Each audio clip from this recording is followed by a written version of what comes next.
By the end of World War II in 1945, millions of American soldiers returned home from the horrors of the war. They were promised a shot at the American dream, a chance to own a home, start a business, and build a middle-class life. This was the era of the GI Bill, a massive government investment that built the modern suburbs. But while de facto segregation persisted across the country, a new invisible wall was being enforced, not with wood or stone, but with a red pencil.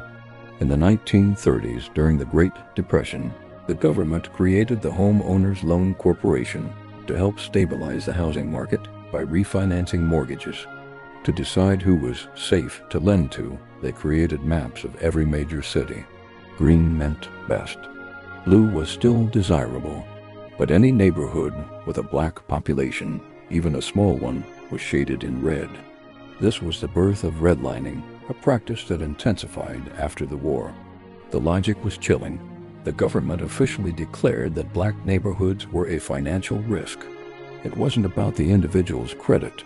It was about the color of the map they lived on. This invisible wall created a massive wealth divide. While white veterans used the GI Bill to buy homes that would triple in value over the next 40 years, black veterans were locked out. They were forced into red zones where banks refused to lend and property values stayed low.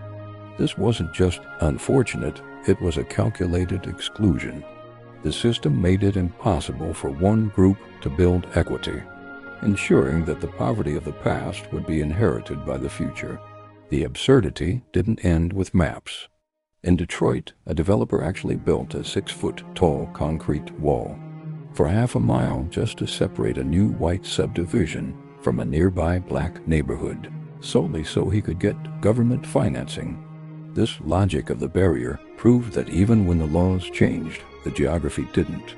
Redlining turned segregation into a permanent feature of the American landscape, one that didn't need a white-only sign to stay in place. Redlining reminds us that the most dangerous walls aren't the ones we can see. They are the ones hidden in the fine print of our history. Today, we live in the echoes of those red lines. The question is, are we still following the map, or are we brave enough to redraw it? Comment below.